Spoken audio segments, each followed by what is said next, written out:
una amiga y un amigo. Los dos van a salir de viaje. Uno se va a Argentina, él, y ella se va a Tabasco, a Dos Bocas, ella. Déjeme saludar a nuestra diosa poblana, a la querida Meme Yamel, que ya llegó junto al sensei Ramiro Padilla Tondo. ¿Cómo estás, Meme? Te saludo con mucho gusto. Buenas tardes desde acá, desde San Antonio, Texas, hasta donde te encuentres. Mi querido Vicente, mi querida familia sin censura, mi querido Ramiro, bello, divino y precioso, les mando un abrazo a todos que nos están viendo y muchas felicidades, mi querido Vicente, porque yo sé que con todo el dolor del alma están ahí Toñito y tú en San Antonio, Texas, cubriendo esta tragedia migrante a la que todos, al menos desde esta trinchera, le hemos dado seguimiento y que las cifras son cifras, pero la gente ahí eran sueños, eran ilusiones, eran oportunidades que se perdieron, oportunidades para muchos, no solamente para el individuo, para el migrante, sino para su familia. Entonces, muchas felicidades por la cobertura, porque sé que especialmente para el equipo de Sin Censura, para Toñito, no es fácil. Entonces, muchas felicidades con lo que están haciendo. Gracias, y tristemente, pues es en estas condiciones y en esta situación.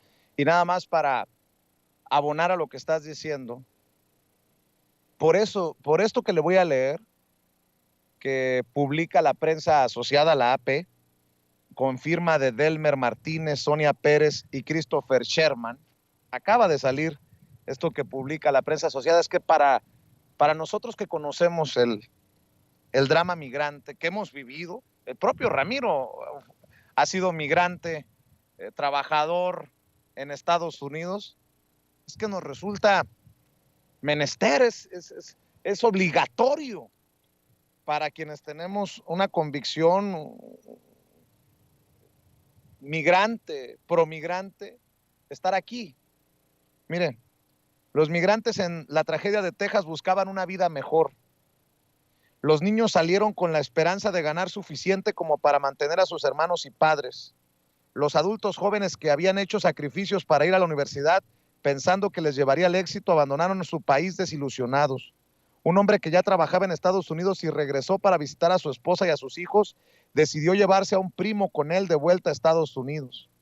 Cuando las familias de 67 personas hacinadas en un camión y abandonadas el lunes en Texas empezaron a confirmar sus peores temores y a hablar de sus parientes, una historia común de búsqueda de una vida mejor cobró forma desde Honduras hasta México. Para el miércoles, habían muerto 53 de los migrantes abandonados bajo un calor abrasador a las afueras de San Antonio y otros seguían hospitalizados. El laborioso proceso de identificación seguía en marcha, pero las familias ya confirmaban sus pérdidas. Entre los muertos había 27 mexicanos, 14 hondureños, 7 guatemaltecos y 2 salvadoreños.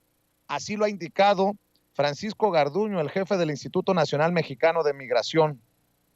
Todos pusieron sus vidas en manos de contrabandistas. Las noticias sobre el remolque lleno de cadáveres horrorizaron a ciudades y poblados acostumbrados a ver cómo los jóvenes se marchan para huir de la pobreza o la violencia en Centroamérica y México. En Las Vegas, no en Las Vegas, Nevada, en Las Vegas, Honduras, una localidad de unas 10,000 personas situada 50 millas al sur de San Pedro Sula, Alejandro Miguel Andino Caballero, de 23 años, y Margie Tamara Paz Grajeda, de 24, creían que el título de él en marketing y el de ella en economías, en ciencias económicas, les abriría la puerta a la estabilidad económica. Los jóvenes que eran pareja desde hacía casi una década pasaron los últimos años aplicando empleos en empresas, pero una y otra vez se veían rechazados. Llegó la pandemia, varios huracanes devastaron el norte del país y ellos se vieron cada vez más desencantados. De modo que cuando un pariente de Andino Caballero que vivía en Estados Unidos se ofreció a ayudarles a él y a su hermano menor, Fernando José Redondo Caballero, de 18 años, a financiar el viaje al norte, estaban listos para marcharse. Se supone que cuando las personas tienen un grado académico más alto deberían obtener más oportunidades de empleo porque para eso se esfuerzan, estudian, dijo Karen Caballero, la madre de los hermanos. Ella no se vio capaz de retenerles más tiempo, igual que a Paz Grajeda, que vivía con Alejandro en casa de su madre y a quien Caballero consideraba como su nuera, aunque no se habían casado. Lo planeamos todos como familia para que ellos pudieran tener una vida diferente, para que lograran metas, sueños, explicó la mujer. Cuando salieron de Las Vegas el 4 de junio, Caballero les acompañó a Guatemala. Desde allí los 3 jóvenes fueron conducidos de forma ilegal a través de Guatemala y después México en la parte trasera de varios camiones. Yo creí que las cosas iban a salir bien. Quien sí se mostró un poco temeroso fue Alejandro Miguel. Me dijo, mamá, si nos pasa algo. Yo le dije, nada va a pasar, nada va a pasar. Usted no es el primero ni el último ser humano que viaja para Estados Unidos. Caballero,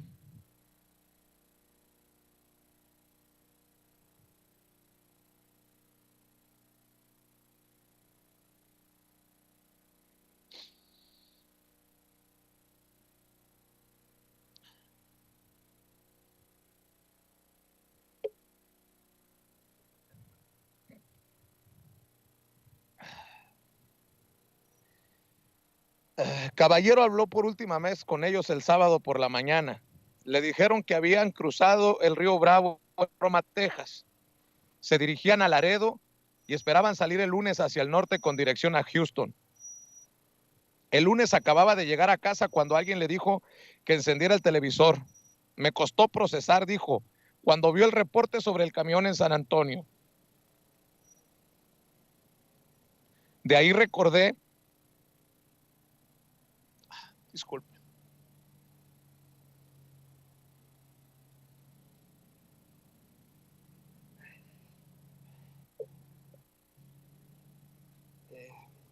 de ahí recordé cómo había sido la manera de viajar de mis hijos, que habían ido en camión desde Guatemala y todo el trayecto de México. Está bien, está bien. Caballero pudo confirmar sus muertes el martes tras enviar sus datos y fotografías a San Antonio. Alejandro Miguel era creativo, jovial, conocido por abrazar a todo el mundo y ser un buen bailarín. Fernando José era entusiasta y noble, dispuesto a ayudar a cualquiera que lo necesitara. Imitaba a su hermano mayor en todo, desde su corte de pelo hasta su ropa.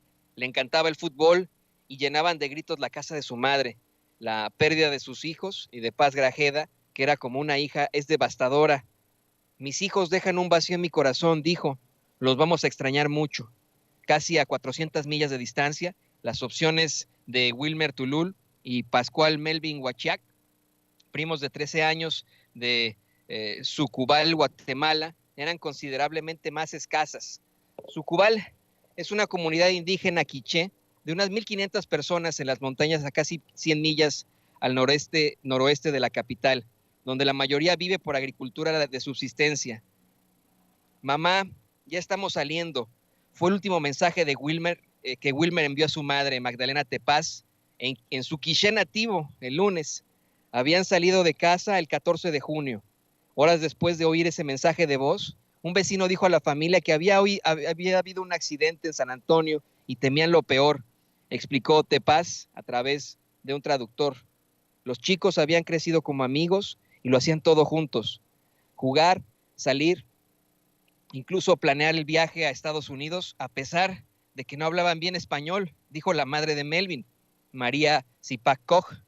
Zipac, madre soltera con 2 hijos, dijo que Melvin quería estudiar en los Estados Unidos, luego de trabajar y después de hacer mi casa. El lunes recibió un mensaje de voz de su hijo diciendo que estaban saliendo. Lo ha borrado porque ya no podía soportar escucharlo más. Perdón, me río de la tristeza, ¿cómo decirlo? Incluso de los nervios de estarle presentando esta información.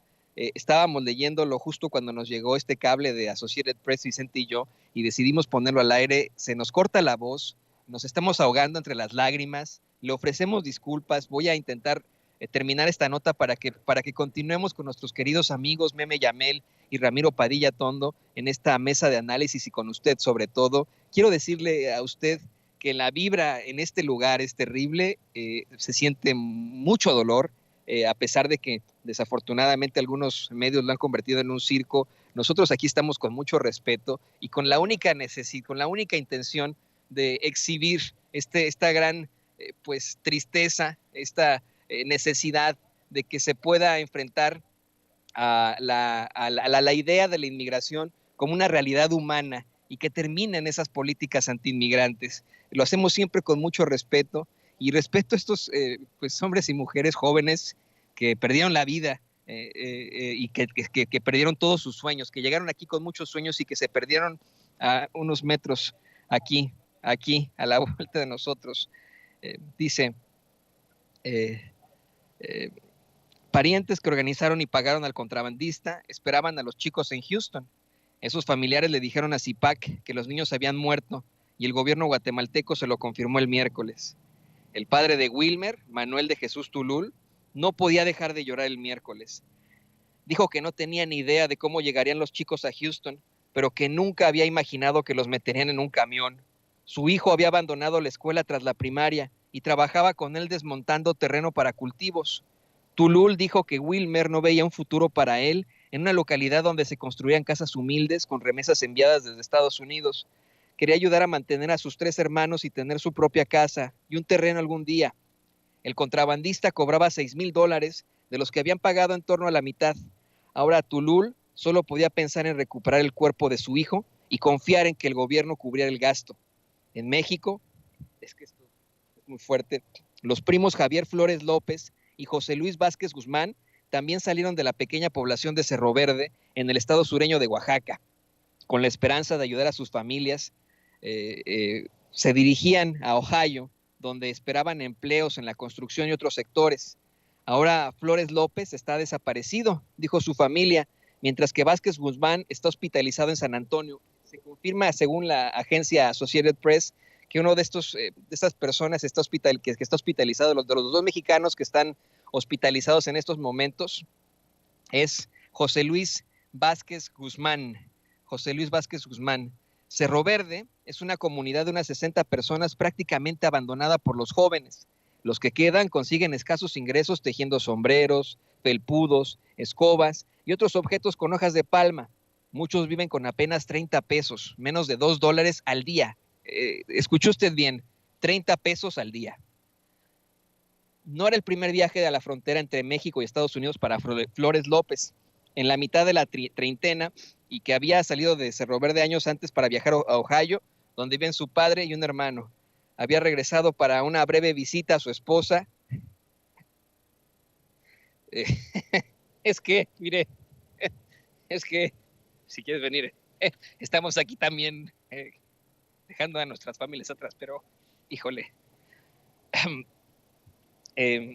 este paisano fue a Oaxaca a ver, él ya estaba acá en Estados Unidos, pero se fue a Oaxaca a ver a su esposa y a sus 3 hijos pequeños, explicó un primo, Francisco López Hernández, y pues esto obviamente nos recuerda a muchos lo que a veces hacemos, ¿no? Perdón, tengo que aquí está. Uf, aquí está. Perdón. Que esto es lo más doloroso que nos ha tocado hacer en esta cobertura especial. Había regresado para una breve visita a su esposa y sus 3 hijos pequeños, explicó un primo, Francisco López Hernández. Vázquez Guzmán, de 32 años, decidió ir con su primo para su primer viaje al otro lado de la frontera y esperaba reunirse con su hermano, que también está en Ohio. Aunque todo el mundo conocía los riesgos, mucha gente de Cerro Verde había llegado a salvo al otro lado de la frontera entre México y Estados Unidos con ayuda de contrabandistas.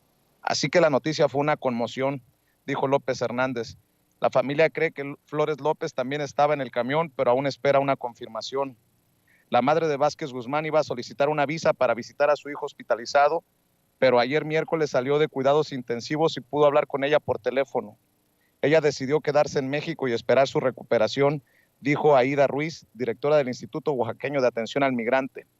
López Hernández dijo que la mayoría de la gente recurre a los que ya han llegado a Estados Unidos para que les manden dinero para el viaje, que suele costar unos $9,000.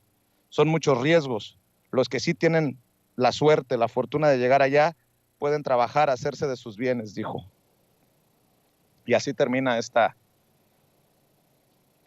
esto que hay que reconocerle. La prensa asociada es un periodismo imparcial, sin golpeteo político y enfocado en lo que deberíamos de enfocar el periodismo sobre el fenómeno migratorio en las personas. Y le ofrezco una disculpa a usted por nuestra por nuestra cobardía en ocasiones, pero, caray, hasta ahora tal vez nos ha golpeado de sopetón en la cara la magnitud de esta tragedia, y uno piensa en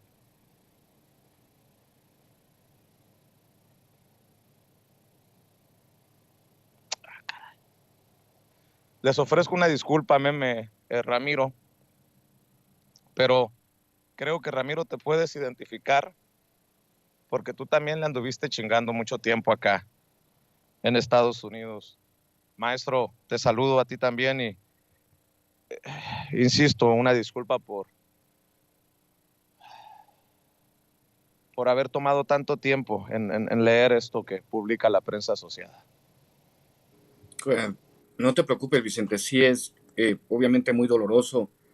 De hecho, mi primer libro es acerca de las historias de los migrantes, se llama A Tres Pasos de la Línea. Yo recordaba siempre en esa parte, obviamente por los que hemos sido migrantes y hemos vivido la angustia de los retenes de migración, de saber que te pueden levantar en cualquier momento y regresarte a tu país, y que lo hacemos por la familia, porque tenemos hijos. Yo tenía una esposa, tenía una familia y pues no tenía otra opción. Yo fui un exiliado económico del 95, después de la crisis. Me vi con dos niñas, una de 4 y una de 1 año, y me preguntaba qué voy a hacer, qué voy a hacer, no tengo para darles de comer. Fue una circunstancia muy difícil. Fue lo que me orilló a irme a Estados Unidos a trabajar, obviamente de manera ilegal. Y pues me sorprendió mucho la vida en Estados Unidos. Tengo que ser sincero, nunca me gustó, nunca me pude adaptar. Es por eso que yo en el 2018 decidí regresar a México, y ya, pues obviamente sí trato de visitar a mis hermanos migrantes que nos piden que vayamos a Estados Unidos, para que no estén solos. Pero yo recuerdo sobre todo las políticas fallidas desde la administración Clinton y la Operación Guardián, donde aquellas rutas naturales de migración hacia los campos pues se cerraron y obligaron a miles de migrantes a lanzarse por el desierto, a morir en el desierto. Y eso fue la principal motivación para escribir mi primer libro de cuentos de los migrantes. Me decían a mí cuando terminaban de leer el libro, que trataban de entender. Yo les decía siempre, porque me recordó mucho esto, lo que escribí hace más de 20 años, yo les decía que hay un lado oscuro. Yo cuando iba a las librerías en Estados Unidos y tenía, no sé, libros de superación personal para migrantes, ¿no? 10 hábitos para los migrantes y pendejadas de ese tipo. Y yo decía, ¿por qué no estamos retratando la otra parte como esta inmensa tragedia de personas que quieren llegar a otra vida y que nos dejamos el cuerpo y el alma en Estados Unidos? Mira, yo siempre le señalo, mira, este dedo me lo volvieron a pegar después de mi trabajo en la construcción. Estoy lleno de cicatrices, este hombro ya no me sirve por mi trabajo en la construcción en Estados Unidos. Yo entiendo.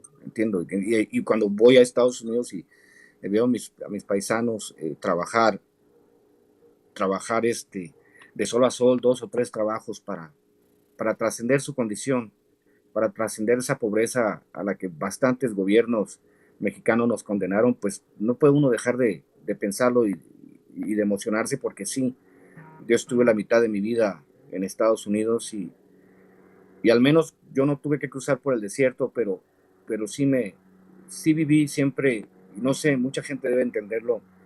Cuando se vive indocumentado en Estados Unidos es terrible vivir con aquella angustia. No te acostumbras a la angustia de saber que no es tu país, que no tienes manera de hacerte de un patrimonio, que este asunto, por lo que veamos, por las tragedias, por estos carteles de tráfico de personas que les importa un carajo, por el chofer, ¿por qué no les abrió la puerta? O sea, todo pasa por tu cabeza y te pones a pensar. Y yo también lo dije cuando escribí el libro, que todos son hijos de alguien, hermanos de alguien, padres de alguien. No son personas desconocidas.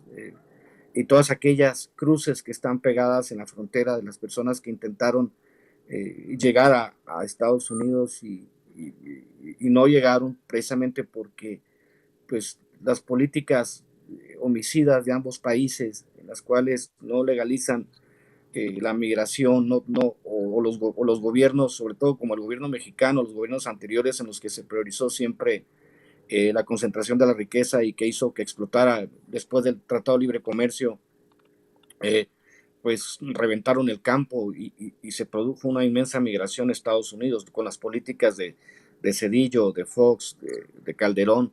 No tienen vergüenza ellos al tratar de querer colgarse de algo que ellos provocaron. Entonces, desde aquí te digo, Vicente, Toño, Meme, mi solidaridad con las familias de los migrantes. Yo me estoy aguantando, así como los machos, porque me reconozco en ellos, me reconozco en esos rostros, en esa parte de ver que yo también tuve una vida muy parecida a esa, y saber, por ejemplo, que mi familia no me va a volver a ver, hubiese sido terrible para ellos también, porque Claro. jugamos a la ruleta muchas veces por darle una mejor vida a nuestras familias, pero les deseo pronta resignación a las familias de los que fallecieron y decirles que sí, nos reconocemos en ellos, y todo, sobre todo toda la comunidad migrante en Estados Unidos, los más de 10, 12, 15 millones de mexicanos y sobre todo los centroamericanos también que han huido de países que ha destruido Estados Unidos, y Estados Unidos primero destruye esos países y después no los quiere recibir.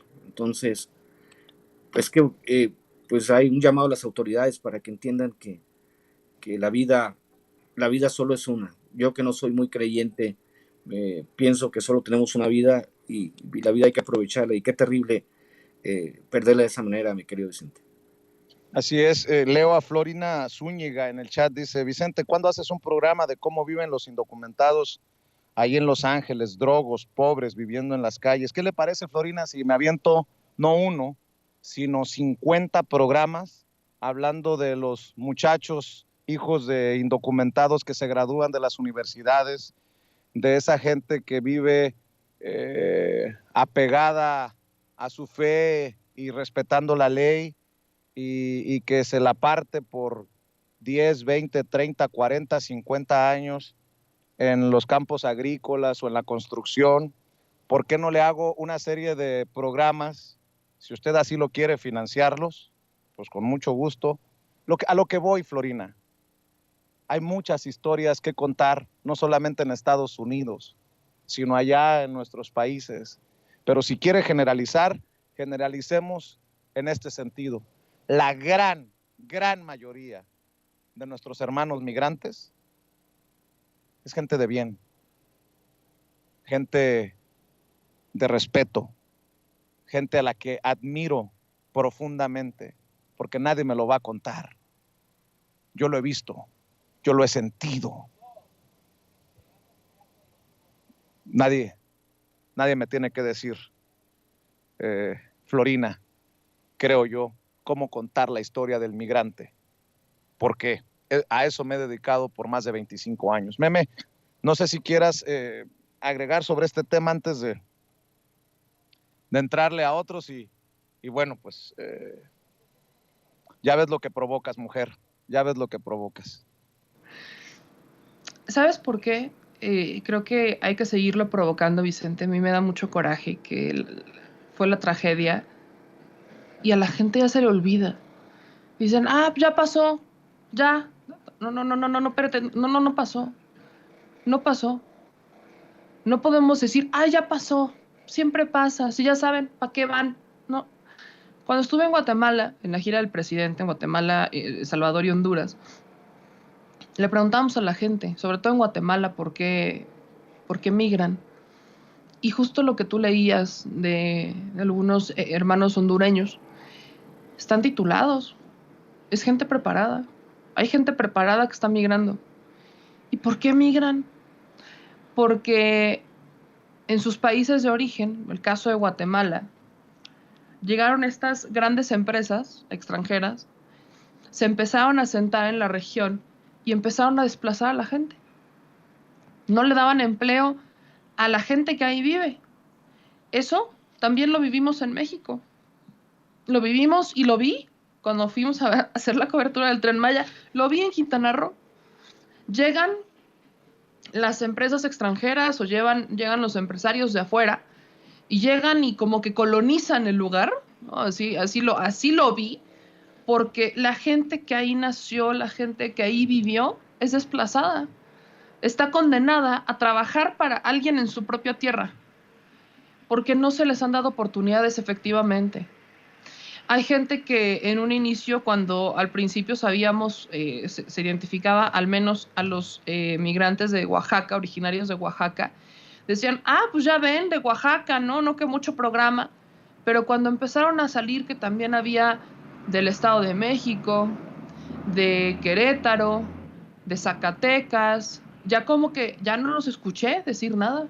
Ya no los escuché decir, es que no hay oportunidades, es que ahí están sus programas. Ya no los escuché. Se empezaron a quedar callados y se siguen quedando callados. Y miren, este es un tema que hay que visibilizar muchísimo porque como mexicanos no podemos generalizar que los migrantes centroamericanos son unos criminales. No podemos hacer eso. Nos lo hicieron a nosotros. Ahí estaba Trump. Ahí estaba Trump con un discurso electoral. De los migrantes solamente se acuerdan cuando hay elecciones, cuando les interesa políticamente. Ahí están nuestros políticos mexicanos. Enrique Lamadrid queriendo hacer reuniones con los migrantes en Los Ángeles. ¿Para qué? ¿Para ganar votos? ¿Por qué? Si antes Gustavo Madero, por ejemplo, decía que para qué le iba a dar entrevistas a medios de Estados Unidos que tenían una audiencia migrante si los migrantes no votaban. Eso es lo que hacían nuestros políticos mexicanos. Y ahora de la nada ya les interesan. ¿Por qué? Porque vieron que un Andrés Manuel López Obrador va a Estados Unidos y lo reciben y lo aplauden. Aunque por supuesto hay muchas cosas que faltan para la atención a nuestros paisanos. Pero hay muchas cosas que no puede hacer México. Y ahí está Joe Biden prometiendo una reforma migratoria que no ha llegado. No ha llegado. Y ahí están presionando a nuestros paisanos, a los senadores, manifestándose. Y ahí están presionando, trabajando. En la pandemia, ¿quién salió al quite? Porque les recuerdo, en la pandemia, cuando estaban en la cobertura, cuando fue nuestro productor y cuando estuvieron ustedes en la cobertura de Los Ángeles y Washington, se estaba buscando una reforma y se impulsaba de, por favor, presidente, a ver si le puede hacer mención de la reforma migratoria. Hay que hacer presión. ¿Por qué? Porque la gente, nuestros paisanos, cuando hubo pandemia, los trabajadores de Norteamérica, los americanos, los estadounidenses, no trabajaron. Muchos aplicaron para este bono para no trabajar porque le tenían miedo al bicho y se regresaron a sus casas. Y los que salieron al quite en hospitales, los que salieron al quite en la construcción, los que salieron al quite fueron nuestros paisanos, arriesgándose, porque ni siquiera hay un sistema de salud que los cuide allá, arriesgándose a contagiarse. ¿Por qué? Porque aún con todo y todo, alguien en su casa, en su país, tiene que comer. Y nuestros paisanos en plena pandemia, arriesgándose, mandaron más remesas. Y dicho por ellos, no solamente para sus familias, sino también para sus vecinos, para su comunidad, para su colonia. Es que no ver esto, no visibilizarlo y decir, es que solo son unos números más, perdón, pero a mí me indigna. Quizás, y tienen razón aquellos que dicen, tú cómo hablas si no eres migrante, sí. Yo no soy migrante, yo no viví lo que vivió Ramiro, lo que vivió Toñito, lo que vivió Vicente. No, yo no viví lo que ha vivido gran parte del equipo de Sin Censura, pero yo vengo de migrantes. Y yo vengo de migrantes de mis abuelos, de los dos lados, que llegaron a este país sin nada. Y lograron no solamente construir para sus familias, sino también ayudaron a la gente y le extendieron la mano. Y yo veo esto que pasa y indudablemente me regresa a mi origen, a mi familia.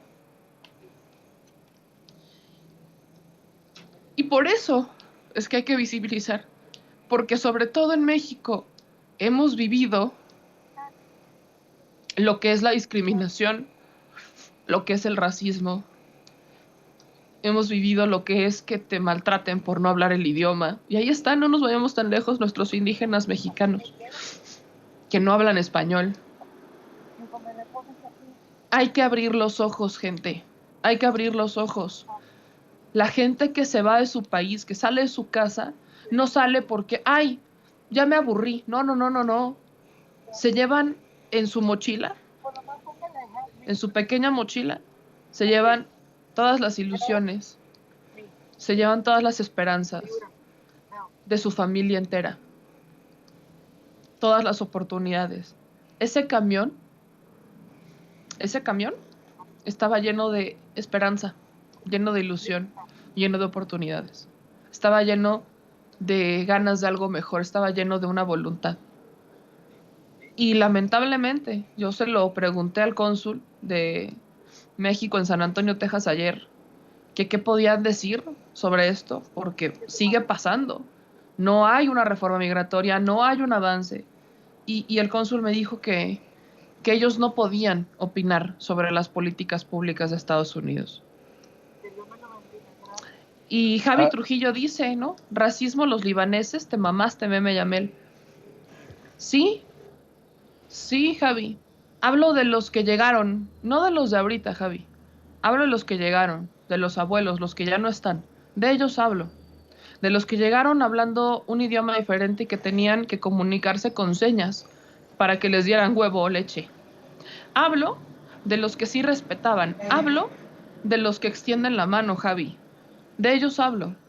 De mi abuelo, por ejemplo. De ellos hablo. Y no generalicen, porque ese es el error que comete la gente. Generaliza. Generaliza brutalmente. Y eso es lo que pasa mucho en México. Que vemos, no logramos entender, no aprendemos las lecciones. Vemos nada más nuestro problema individual o la realidad actual, pero no estamos volteando a ver la colectiva. Y somos nosotros, muchas veces, xenófobos con quienes vienen de Haití, o con quienes vienen de Honduras, o con quienes vienen de Guatemala o de El Salvador, y los tratamos mal. No podemos generalizar. Efectivamente hay que reconocer cuando ellos han hecho muchas cosas, pero no podemos generalizar. No nos atrevamos a cometer los errores que han cometido con nosotros, y no olvidemos esta tragedia porque es una cruda realidad de no visibilizar. Tenemos que visibilizar porque nuestros paisanos no son invisibles. Y no porque yo no sea migrante y no me haya tocado, quiere decir que no me duele. Meme, precisamente aquí pidió apoyo porque quería poner estas banderas de México y Estados Unidos en esta ofrenda. Pásale, señora, que va trayendo aquí. Hágase un poquito más para acá. ¿Cuál es su nombre? Andrea. Andrea, la veo poniendo las banderas tanto de México como de Estados Unidos. Sí, esto es para que ellos respondan y tomen en cuenta de lo que uno sufre, de lo que uno batalla. Necesitamos el apoyo de los Estados Unidos para que los den una chance de arreglar, para no tener esta clase de desgracias. Deben de tomar en cuenta lo que uno sufre y lo que uno de veras necesita para sobrevivir. Y los dos países tienen mucho que hacer. Los dos países son responsables de lo que pasa en el puente y las desgracias que pasan aquí en Estados Unidos. Gracias por su generosidad al parar aquí y que Dios la bendiga. Gracias a usted. Gracias. Pues así como ella, hemos visto desfilar a cientos de miembros de esta comunidad de San Antonio indignados, y no es la única ni será la última tragedia. Meme Ramiro, me acaba de pasar un cable, el querido Toño. El Mañana, el periódico de Tamaulipas, El Mañana de la Frontera, reporta 4 muertos, 4 inmigrantes muertos tras persecución que terminó en una parada de camiones en el Encinal, Texas. Otra tragedia ahora en el Encinal, Texas. 4 murieron y 3 están muy graves al chocar el traficante de indocumentados a las 8:36 de la mañana de hoy jueves en una vagoneta tipo Jeep contra la parte trasera de una caja de tráiler de un camión parado en una gasolinería del Encinal, Texas, cuando era perseguido por la patrulla fronteriza en la carretera interestatal 35 desde la milla 30, o sea, adelantito del punto de revisión federal y hasta la 38 donde ocurrió el accidente fatal. Pues otra tragedia más. Pues yo creo que deberíamos de cerrar. Ya nos enfocamos en esto, nos ha embargado el sentimiento, el dolor, cada quien desde su experiencia, desde su historia personal, y creo que cada persona que opina en el chat, que cada persona que se comunica, así también lo está expresando. Ramiro, sé que este es el último espacio en el que nos acompañas antes de partir a Argentina. Mi querida Meme, sé que mañana estarás en la inauguración de la refinería de Dos Bocas. Creo que a nosotros no nos da para llegar. Ojalá que nos puedas también acompañar y te conviertas en los ojos de Sin Censura allá en la refinería de Dos Bocas, que será inaugurada por el presidente. ¿Con qué cierran? ¿Con qué cierras tú, por ejemplo, Ramiro? Y no se te olvide compartir tus redes. Ahora va a ser más importante que nunca darle seguimiento a lo que haces por allá en Argentina, Ramiro.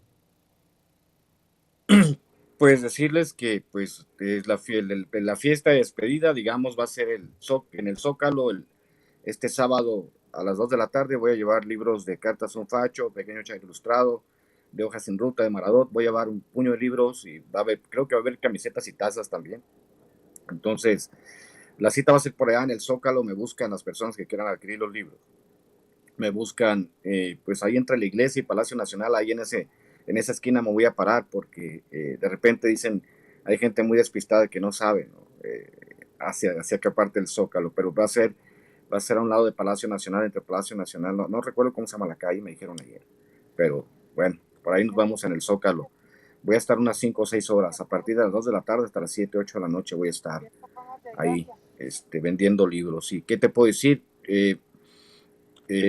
Nos vemos a las personas que compraron los libros en preventa. Déjenme decirles que apenas me llegaron hoy los del Chairo y voy a empezar a hacer los paquetes hoy. Ahorita voy a pedir libros a las personas que compraron en preventa para empezárselos a mandar, para mandárselos mañana, porque no me quiero ir con pendientes a Argentina ni debiendo libros.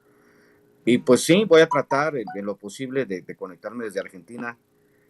La calle es La Moneda, calle Moneda, es la calle, me dijo aquí mi compadre, Enrique Castillo.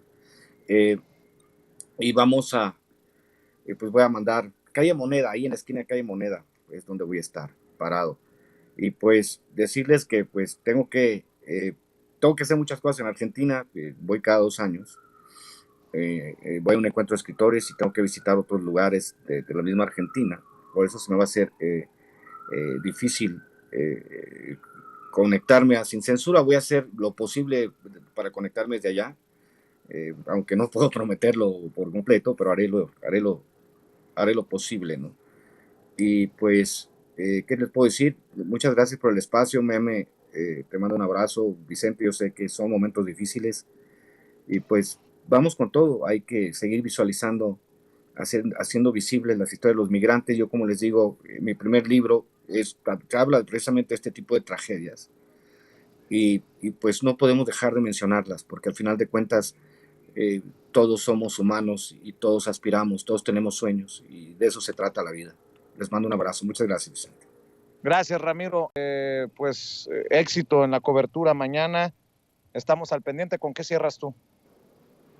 Pues sí, mañana nos vamos a Tabasco, vamos a estar también transmitiendo para acá, para Sin Censura, y vamos a estar haciéndolo de forma simultánea en nuestro canal. Entonces hay que cubrir que no solamente es la inauguración de la primera fase de la refinería de Dos Bocas, un proyecto muy importante para esta administración, para la administración del presidente López Obrador, sino que también va a ser su cuarto informe de gobierno, el cuarto informe oficial, sobre todo, o sea, oficial para el pueblo, porque se cumplen 4 años de la victoria histórica de Andrés Manuel López Obrador. Entonces, pues vamos a estar allá reportando para aquí, para Sin Censura, y también para nuestras redes en Al Chile. Y yo solamente cerraría diciéndole a la gente que cada migrante es una historia. No podemos generalizar. Evidentemente, para unos es más fácil que para otros, pero cada migrante es una historia. Es una historia de sueños, es una historia de oportunidades, es una historia de paz también, porque hay muchos que salen de su historia, salen de su contexto para evitar una guerra o para salir de una guerra, como fue el caso de mi familia en 1930. Entonces, pues yo les mando un abrazo, Vicente, diciéndote otra vez felicidades por la cobertura que están haciendo, a ti, a Toñito, a todo el equipo de Sin Censura, porque yo sé que es muy sentida y es desde el alma. Entonces, me uno con ustedes con todo corazón y por supuesto que vamos a seguir pendiente de todo lo que están haciendo, porque lo están haciendo con el alma y con el corazón, y eso pocas veces se ve.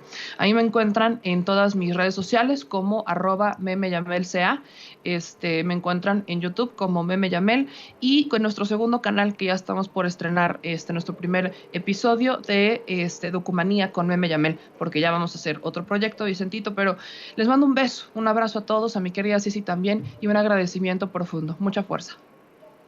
Así es, te mando un abrazo, mi querida Meme. Muchas gracias, Ramiro. Muchas gracias, Meme.